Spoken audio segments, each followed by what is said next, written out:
അയ്യോ വണക്കം.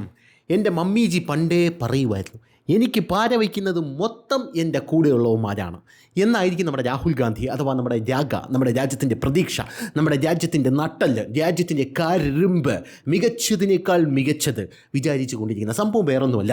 വോട്ട് ചോരി എന്നൊക്കെ പറഞ്ഞ് തേരാപ്പാര നടന്നെങ്കിലും വോട്ട് ചോരിയുടെ പേരിൽ എന്തൊക്കെ നടത്തി രാജ്യമെമ്പാടും അങ്ങോളം ഇങ്ങോളം കുറ്റിയും പറിച്ച് അദ്ദേഹം നടന്നു. അദ്ദേഹം അത്രയധികം നടന്നിട്ട് പോലും ആ വോട്ട് ചോരിയുടെ പേരിൽ തെരുവിലിറങ്ങാൻ ഒരു കോൺഗ്രസ് പ്രവർത്തകൻ പോലും തയ്യാറായില്ല. അത് വോട്ട്, അത് വേറൊരു കാര്യം. ഇദ്ദേഹത്തിൻ്റെ കാലിബർ എത്രയുണ്ടെന്ന് കോൺഗ്രസ് പ്രവർത്തകർക്കെല്ലാം കൃത്യമായിട്ട് അറിയാമല്ലോ. പക്ഷേ അങ്ങനെയല്ല കാര്യങ്ങളുടെ കിടപ്പെന്ന് പറയുന്നത്. വോട്ട് ചോരി നടത്തിക്കഴിഞ്ഞ ശേഷം അദ്ദേഹം ബീഹാർ ഇലക്ഷനിൽ തോറ്റു. 45 ദിവസം ഇപ്പോൾ കഴിഞ്ഞിരിക്കുകയാണ്. ഈ 45 ദിവസം കഴിഞ്ഞ ശേഷം അദ്ദേഹം വീണ്ടും ഒരു ചൊറി യാത്രയുമായിട്ട് രംഗത്തെത്തുന്നില്ല. പകരം അദ്ദേഹം ജർമ്മനിയിൽ തെണ്ടി നടന്നുകൊണ്ട് BMW ഷോറൂമുകളിലെല്ലാം പോയി BMW ഷോറൂമുകളിൽ ബൈക്കുകളിൽ കയറിയിരുന്നു കൊണ്ട് രാജ്യത്തിൻ്റെ പല പല അനാർക്കിസത്തിനെതിരെയും പോരാടിക്കൊണ്ടിരിക്കുകയാണ്. ഇവിടെയുള്ള സകല MP മാരും ചോദിക്കുന്നത്, രാജ്യം ഒരു ക്രൂഷ്യൽ സിറ്റുവേഷനിലൂടെ കടന്നു പോകുമ്പോൾ രാഗ ഒരു മീറ്റിങ്ങിലാണ് എന്നാണ് ഇപ്പോൾ സത്യം പറഞ്ഞാൽ കോൺഗ്രസ്സുകാരെല്ലാം പറഞ്ഞ് അഡ്ജസ്റ്റ് ചെയ്യുന്നത്. പക്ഷേ സംഭവം അതൊന്നുമല്ല.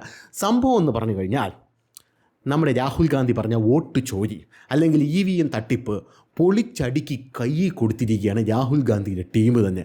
വേറെ ആരുമല്ല, നമ്മുടെ സിദ്ധരാമയ്യ അണ്ണൻ തന്നെ. കോൺഗ്രസ് കർണാടകയിൽ ആരാണ് ഭരിക്കുന്നതെന്ന് അറിയാലോ, കോൺഗ്രസ്.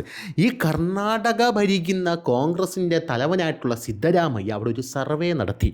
ആ സർവേ എന്ന് പറഞ്ഞാൽ, വോട്ട് ചോരി രാജ്യത്ത് നടന്നിട്ടുണ്ടോ, ഉണ്ടെങ്കിൽ ഇപ്പോൾ പറയണം. EVMൽ നിങ്ങൾക്ക് വിശ്വാസം നഷ്ടപ്പെട്ടെങ്കിൽ ഇപ്പോൾ പറയണം എന്ന് പറഞ്ഞാണ് ഈ സർവേ നടത്തിയത്. പോട്ടെ, ഈ സർവേയിൽ ജനങ്ങളെല്ലാം എന്താണ് പറഞ്ഞത്? വോട്ട് ചോരി എന്ന് പറഞ്ഞൊരു സാധനം നടന്നിട്ടില്ല എന്നാണ് ജനങ്ങൾ പറഞ്ഞിരിക്കുന്നത്. ഇനി EVMൽ വിശ്വാസം നഷ്ടപ്പെട്ടില്ല എന്ന് മാത്രമല്ല, വിശ്വാസം ഇരട്ടിക്കുകയും ചെയ്തു. ഇങ്ങനെ ഒരു റിപ്പോർട്ട് കിട്ടി. ഇത് അറ്റ്ലീസ്റ്റ് പ്രസിദ്ധീകരിക്കാതെങ്കിലും ഇരിക്കണ്ടേ? ഇല്ല, ഞാൻ സത്യസന്ധനാണ്, അതുകൊണ്ട് സർക്കാരിൻ്റെ സൈറ്റിൽ തന്നെ ഞാനിത് പ്രസിദ്ധീകരിക്കും എന്ന് പറഞ്ഞുകൊണ്ട് ഇത് നല്ല വെണ്ടയ്ക്ക അക്ഷരത്തിൽ പ്രസിദ്ധീകരിച്ച് വച്ചിരിക്കുകയാണ്. ബംഗളൂരു, ബലഗാവി, കലബുർഗി, മൈസൂരു എന്നിവിടങ്ങളിലെ ഭരണ ഡിവിഷനുകളിലെ 102 നിയമസഭാ മണ്ഡലങ്ങളിലായി 5100 ആളുകളിൽ പ്രതികരിച്ച സർവേയിലാണ് നമ്മുടെ മുഖ്യ തെരഞ്ഞെടുപ്പ് ഓഫീസർ B. അൻപുകുമാർ ഇപ്പോൾ കമ്മീഷൻ ചെയ്ത് വെച്ചിരിക്കുന്നത്. 2024 ലോക്സഭാ തെരഞ്ഞെടുപ്പിന് ശേഷമുള്ള പൗരന്മാരുടെ അറിവ്, മനോഭാവം, പ്രായോഗികക്ഷമത എന്നിവയുടെ ഒരു എൻഡ് ലൈൻ സർവേ ആയിരുന്നു ഇത് നടത്തിയത് എന്നാണ് പറയുന്നത്. പിന്നെ പ്ലാനിങ്, പ്രോഗ്രാം, മോണിറ്ററിങ്, സ്റ്റാറ്റിസ്റ്റിക്സ് വകുപ്പിന് കീഴിലുള്ള കർണാടക മോണിറ്ററിങ് ആൻഡ് ഇവാലുവേഷൻ അതോറിറ്റിയാണ് ഇതിൻ്റെ റിപ്പോർട്ട് പ്രസിദ്ധീകരിച്ചിരിക്കുന്നത്. ഒരു കുഴപ്പമില്ല, സന്തോഷം മാത്രമേ ഉള്ളൂ. ഇന്ത്യയിലെ തിരഞ്ഞെടുപ്പ് സ്വതന്ത്രമായും നീതിയുക്തമായും നടക്കുന്നുവെന്ന് എല്ലാ ഡിവിഷനുകളിലുമുള്ള ഭൂരിഭാഗം ആളുകളും വിശ്വസിക്കുന്നു. ഇന്നാണ് ഈ സർവേ കണ്ടെത്തിയിരിക്കുന്നത്. 84.55% പൗരന്മാരും യോജിപ്പ് പ്രകടിപ്പിച്ചിരിക്കുകയാണ്. കൽബുർഗി ഡിവിഷനിലാണ് ഈ വിശ്വാസം ഏറ്റവും ശക്തമായിട്ടുള്ളത്. വോട്ട് ചോരി കൽബുർഗി. ഇവിടെ 84.67% ആൾക്കാർ പറഞ്ഞിരിക്കുകയാണ് തെരഞ്ഞെടുപ്പിലൊന്നും ഒരു കുഴപ്പമില്ല, ക്ലീൻ ആണ്, നരേന്ദ്രമോദി എന്ന് പറഞ്ഞാൽ കിക്കിടിലാണ്, കിടുക്കാച്ചിയാണ്, കുക്കുടാച്ചിയാണ് എന്നൊക്കെയാണ് പറഞ്ഞിരിക്കുന്നത്. ഇനി 10.15 പേർ ശക്തമായിട്ട് വിയോജിച്ചു, അത്രയേ ഉള്ളൂ. തുടർന്ന് ബലഗാവി ഡിവിഷനിൽ 69.62 പേർ, 62% പേർ ഇതുമായിട്ട് യോജിച്ചു. 19.24% പേർ ശക്തമായി വിയോജിച്ചു. ഇനിയുണ്ട് സർവേയിൽ 83.61% പൗരന്മാരും EVMകൾ വിശ്വസനീയമാണെന്ന് വിശ്വസിച്ചു. അയ്യോ, പിന്നെ എന്തെല്ലാം ഇങ്ങനെ വെള്ളം കോരിയത് എന്നാണ് പല ആൾക്കാരും ചോദിച്ചുകൊണ്ടിരിക്കുന്നത്. എല്ലാ ഡിവിഷനുകളിലുമുള്ള ഭൂരിപക്ഷം ആളുകളും EVMകൾ കൃത്യമായ ഫലങ്ങൾ നൽകുമെന്ന് പറയുന്നു. ഇത് ഞാൻ പറയുന്നില്ല, സർവേ പറയുന്നതാണ്. കലബുർഗി ഡിവിഷനിലാണ് ഏറ്റവും കൂടുതൽ വിശ്വാസമുള്ളത്. 83.24% പേരാണ് ഇതുമായിട്ട് യോജിക്കുന്നത്. തൊട്ടു പിന്നാലെ മൈസൂർ ഡിവിഷൻ 70.67% പേരാണ് EVM എന്ന് പറഞ്ഞാൽ കിടിലമാണ് എന്ന് പറയുന്നത്. 17.92% പേര് അവിടെ വിയോജിക്കുന്നുണ്ട്.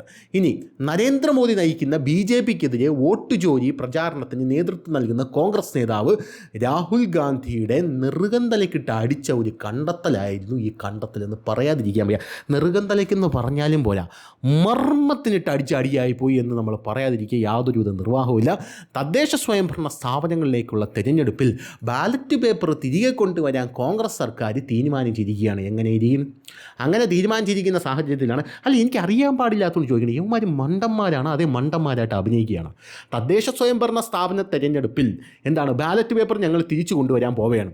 അപ്പോഴാണ് ഈ സർവേ റിപ്പോർട്ട് സർക്കാർ സൈറ്റ് വഴി വെണ്ടയ്ക്ക അക്ഷരത്തിൽ പ്രസിദ്ധീകരിച്ച് വെച്ചിരിക്കുന്നത്. ഇനിയിപ്പോൾ നമ്മൾ അപ്പം ഗോവിന്ദൻ പറയുന്നത് പോലെ ഇത് AI ആണ്. അല്ലെങ്കിൽ A1 ആണ് എന്നങ്ങ് പറഞ്ഞു വെച്ചാൽ മതി. ഇനി EVMകളിൽ വിശ്വാസമില്ലെന്ന് ചൂണ്ടിക്കാട്ടിയാണ് ഇപ്പോൾ സർക്കാർ സിദ്ധരാമയ്യ തദ്ദേശ തെരഞ്ഞെടുപ്പിൽ ഞങ്ങൾ ബാലറ്റ് പേപ്പർ കൊണ്ടുവരും. അപ്പോൾ ജനങ്ങൾ പറയുന്നത് എന്താണ്? ഒരു ചുക്കും വേണ്ട, EVM കിടുക്കാച്ചിയാണെന്നോ സർവേയും ഇവർ തന്നെയാണ് പുറത്ത് വിട്ടിരിക്കുന്നത്. എന്താണ് മല്ലയ്യ ഇത്? കണക്കുകളൊന്നും അങ്ങോട്ട് ശരിയാവുന്നില്ലല്ലോ. വാസ്തവത്തിൽ കൂടുതൽ പൗരന്മാർ EVMകളെ വിശ്വസിച്ചു എന്നാണ് സർവേ പറയുന്നത്. 2023 77.9% ഈ സർവേ റിപ്പോർട്ട് പറഞ്ഞിരുന്നത്. അതിപ്പോൾ 83.61% വോട്ട് ചോദിക്കുന്ന ശേഷം അത് കൂടി എന്നുള്ളതാണ് വേറൊരു കാര്യം എന്ന് പറയുന്നത്.